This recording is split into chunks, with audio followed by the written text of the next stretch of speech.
everyone, and welcome back to the final video of this gardening series. We have already covered what to plant, when to plant it, where to plant it, why to plant it, and today I'm going to show you how to plant it.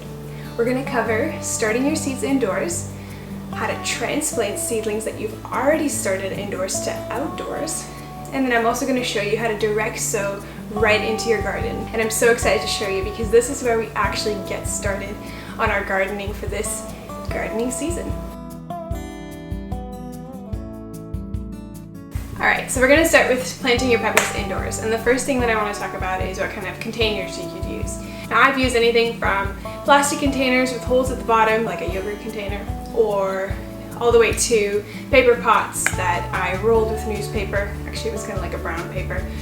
Rolled around a wine bottle, made a base at the bottom and put my soil directly into that.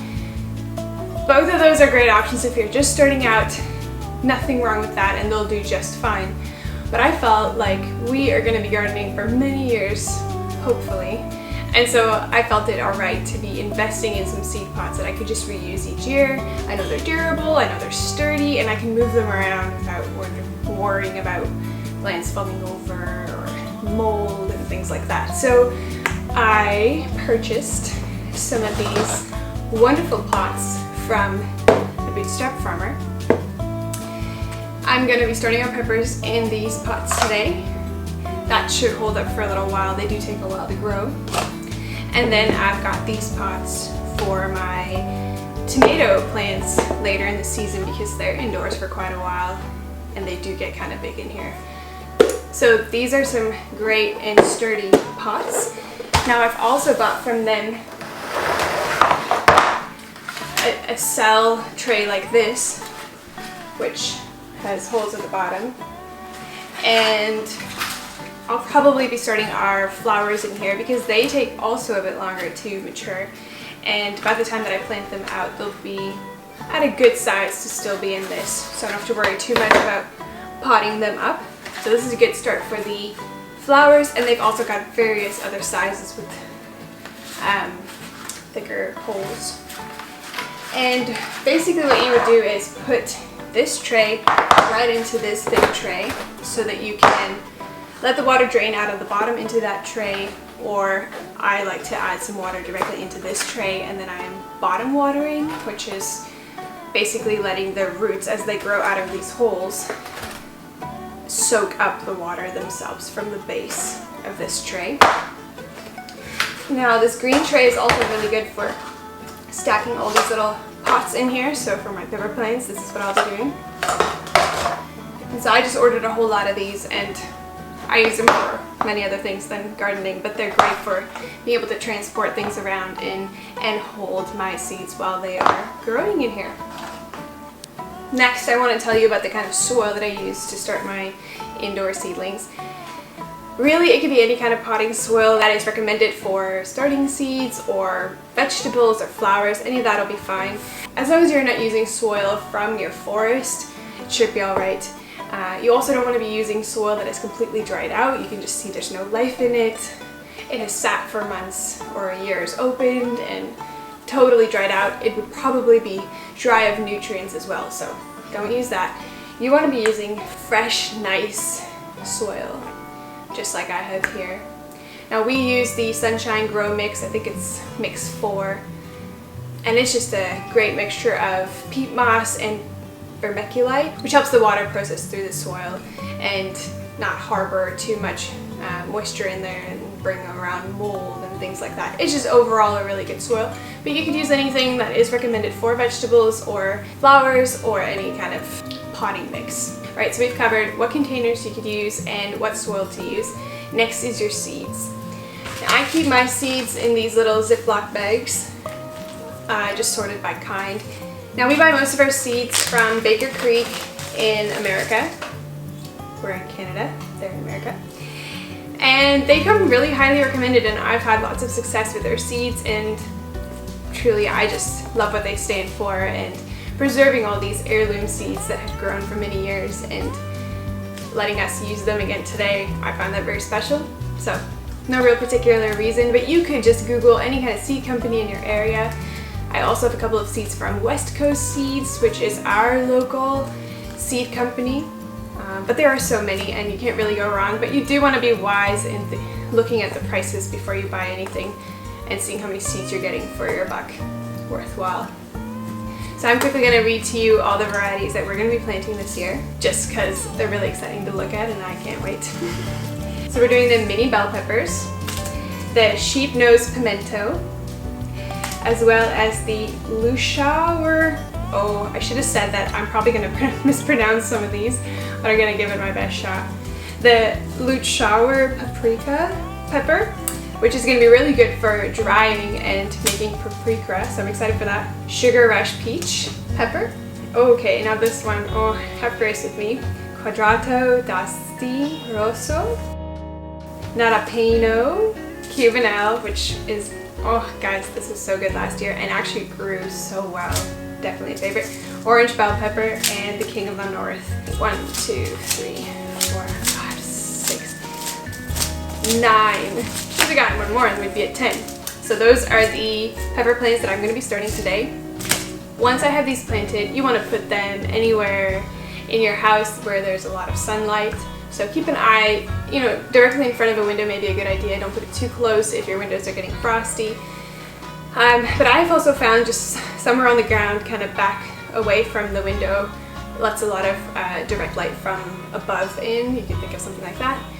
And yeah, just be mindful wherever you have a lot of light. Also, if you're really wanting to make this a success, you could also build a seedling cabinet, which is what my husband Walter did for us last year, and it's wonderful. It works really well for us. Totally worth it, depending on the scale of gardening that you're into, but a window will work just fine. It may just take a little bit longer, so you could even consider starting a week or two ahead. So without further ado, let's plant some pepper seeds. Hello, welcome to the outhouse side room beside our suite. This is where we keep our recycling and where I'm going to be filling up these little pots in my tray here so that I can plant some seeds. Fill it up like this with soil and then pat it down a little bit. Not too much, but just so that when I do come and water these later, that my soil doesn't end up like super low. You want to kind of fill it to the top. Gotta get my hands dirty.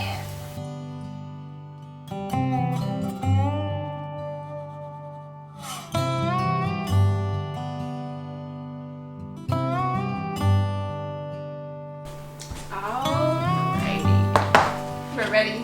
But just before we get going, I should tell you about labeling. So what I like to do is take a strip of duct tape, not like that, more like this,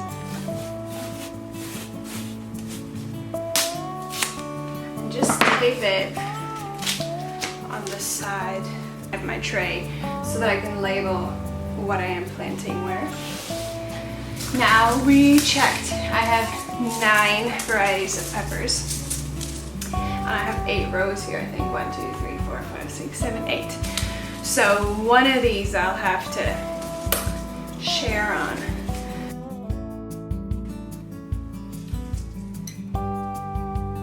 That one I may not do as many of.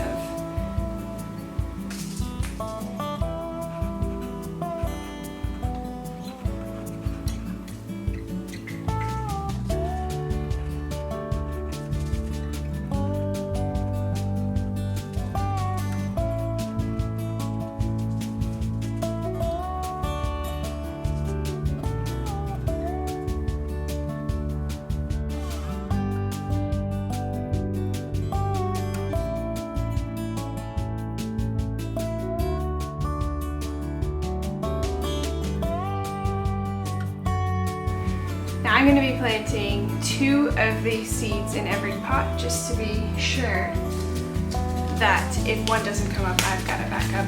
Although that's not really necessary because I am doing 4 of every variety. So I've already got backups, but I may give some of these away to my in-laws or my parents, so it's worthwhile making sure that they come up and so that I have some extras if I want to give them away.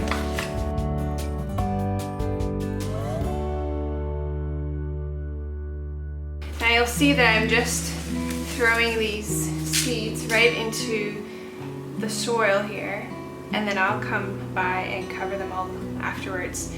But you want to be planting a seed as deep as the seed is wide. So a pepper seed isn't all that big.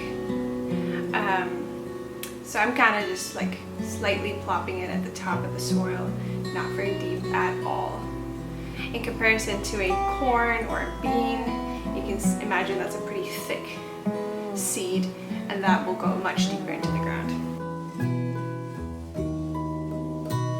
Now what I'm going to do when these seedlings come up, and I notice that 2 plants come up, I'll be able to tell.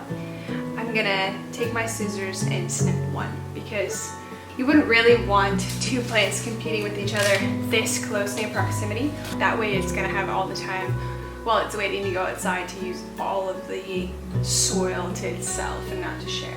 Now I used to worry that I could mess this part up, push it in too deep, and it wouldn't come up. And sure, you don't want to bury these seeds too much under the ground in the soil, but you can't really get it wrong. It'll find its way up to the top if it's not too deep. But take care not to plant it too deep. That is important. And I think if you're mindful of that, it'll be just fine.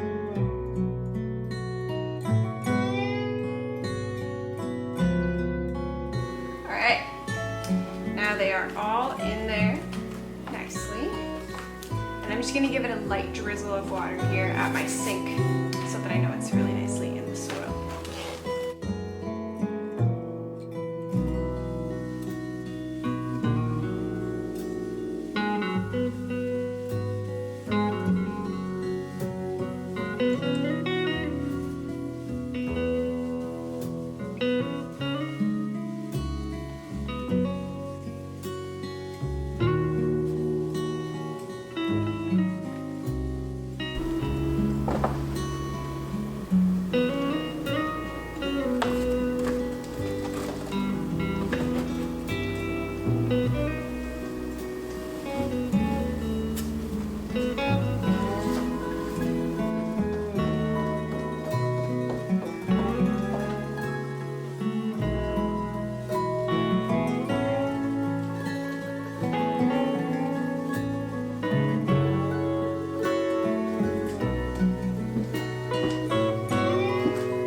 Hello you guys, we are outside today.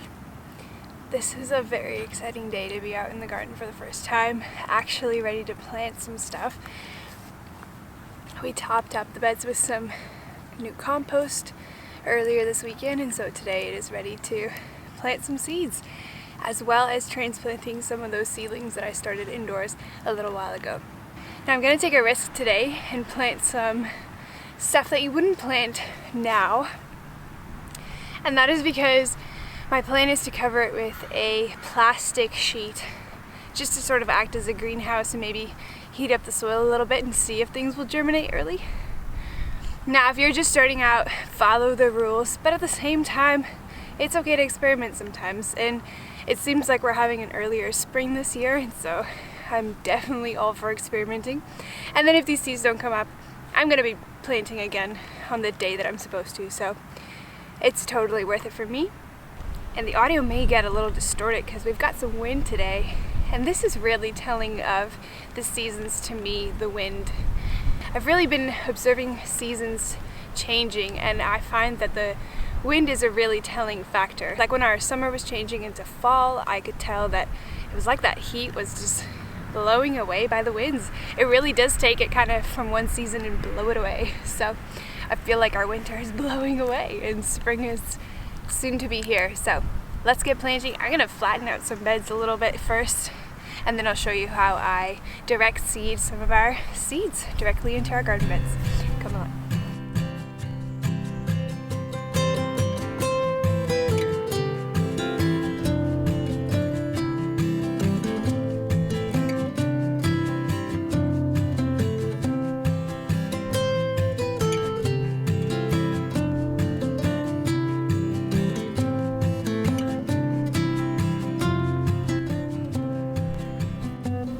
first I'm going to organize how much of what I want to plant around here. So you obviously want to choose the seedling that looks the strongest out of the bunch.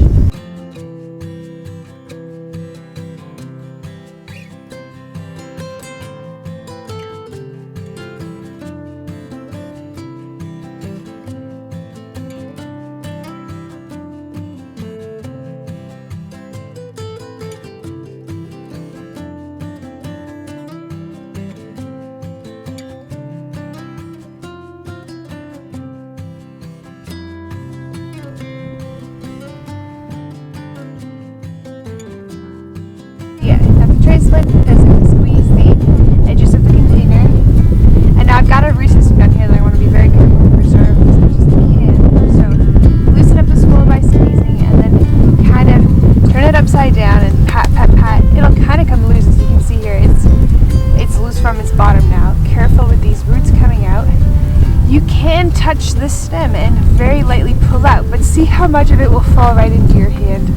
Like it's totally onto my head right now there, see? So I don't have to do any pulling on this root, although you can very lightly pull on this root if you've got to. Alright, so pull it out gently with those roots. Looks good. You can see that this seedling is ready to be transplanted. It's got all its roots perfectly grown around. It's almost become pot bound at this stage. So I'm just going to lightly press it to just sort of loosen up. You can even press your finger down here and wiggle it a little bit. Get those root systems to loosen up so they're more acceptable to their new soil. Now I'm going to make a little hole just big enough for it to fit in there.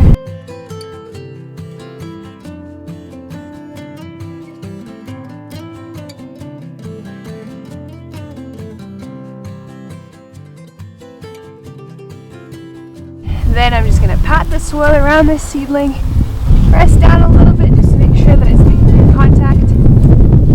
And then I'll come and water this seedling once I've done this much.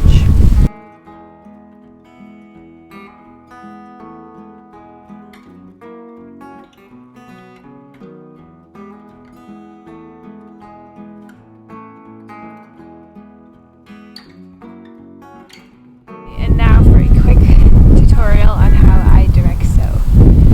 I grabbed some of these branches that were just laying around, and I'm going to use them as my labels. So these cute little labels that I just made are perfect so that I can just plant one row of every crop and I know exactly what is in this bed. So I'm just going to quickly find one of each. So I'm going to take a little stick like this, put my sign up, and for right now I use a little bit of tape on the back side just to keep my little tag on, something like this.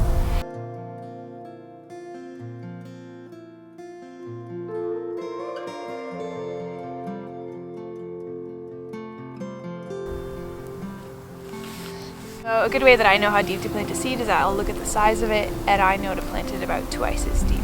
That's been a safe area for me. Spacing, it does tell you on the seed packet, so you can just read the back of it. And right now these Easter egg blend radishes is telling me that I should be planting them 1/4 inch deep, about 12-inch rows, 12 to 18 feet apart. So basically I can plant them about 12 inches apart and that should be fine. How I usually do this, I'll sow a couple on the surface and then I will leave them open, and once I've planted all of my seeds I'll come and cover them and pat them down. So I don't really make holes because then I feel like they go too deep, so I'll just kind of plop them on top of the soil and rather cover them later. Radishes are really exciting to plant because they are about the first seeds that come up. They just sprout so quickly, so they're very rewarding, especially for this time of year when not a lot of things grow. They are the ones that can grow in cooler temperatures, whereas they would bolt very quickly in the summer heat. So now is the time for radishes. Our landlords also really like radishes, so I'm hoping to impress them this year with some new varieties that we got for them.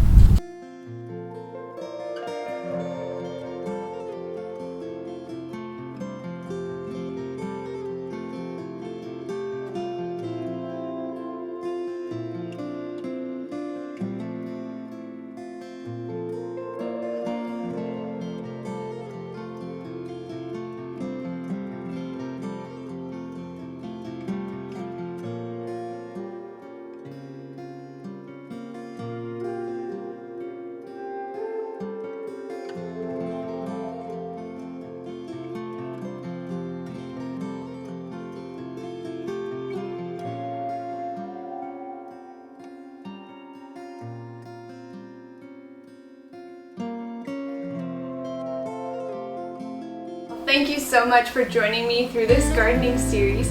If you missed any of our videos, I will link them in the description below or wherever we can link here so that you can go back and watch those videos as well as the corresponding blog post that went with that for more information. We discussed what to plant, when to plant it, where to plant it, why to even plant it, aka get your harvest strategy ready. You can catch all those videos in the description box below. I will leave links and get ready for your garden this year. Now, I hope that this has been so helpful to you and that you are going to have the best garden that you've ever had this year, and that each year it will just get better as you use this garden series to better your gardening each year. Thank you so much for joining me, and I'll see you